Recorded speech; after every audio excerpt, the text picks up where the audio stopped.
सपना अधूरा रह गल।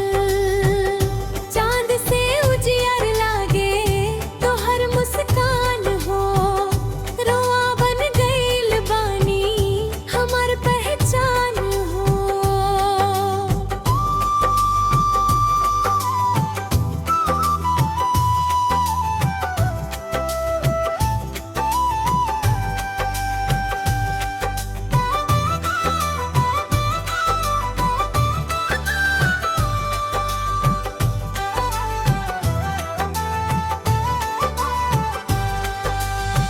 पहला पहला जब तू मुस्काए,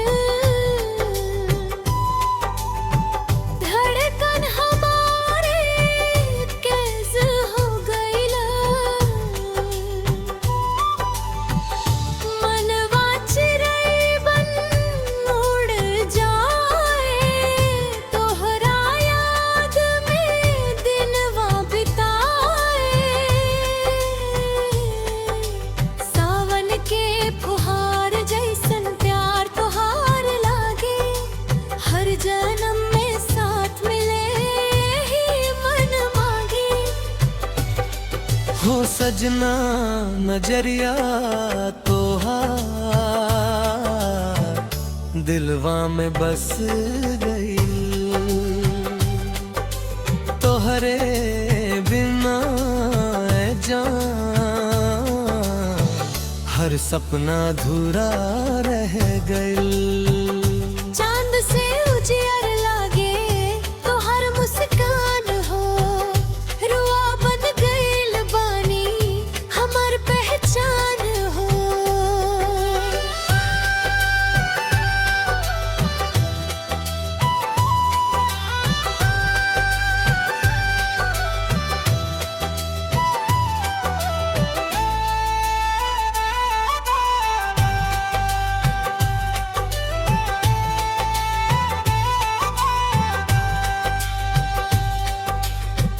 गोरिया के चुनरिया उड़ेला,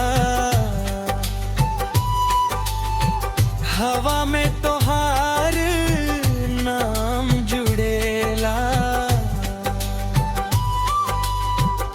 नदिया बोले पवनिया गावे, दिलवा बस तोहरे के चाहे। समझ सवेरे तो हर सपना अखियन में समाए, रोआ बिना ऐ सजना जीवन सूना लगल। मन धड़के हर बेर तोहरे ओरिए, बोले लाई दिल बस तोहरे नामे। दूर ना जाई संग निभाई, एगो बात सुन ली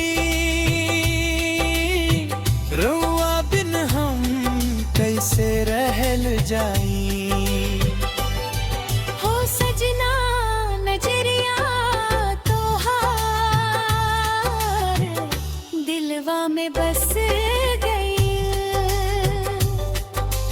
तोहरे बिना ऐ जान हर सपना अधूरा रह गई। चांद से उजियार लागे तो हर मुस्कान हो, रुआ बन गईल बानी हमार पहचान हो।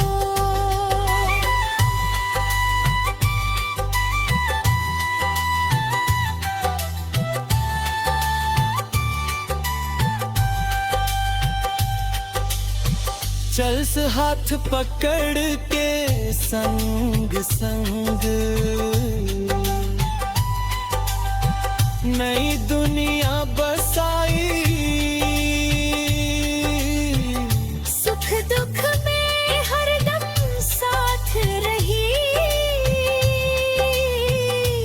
कब हो ना छोड़ाइब। सांस में तोरे नाम के रंग बजियत मरत तक हमरा संग बा। रंग बिरंगा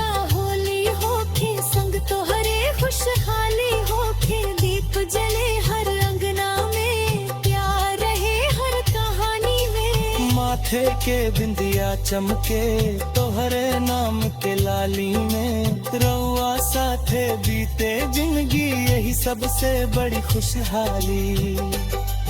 हो सजना तोहरे खातिर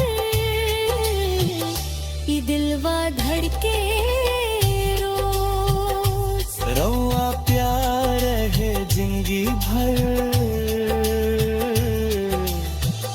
बस ही बार जोज। नजरिया तोहार दिलवा में बस गईल। हमार प्यार सदा अमर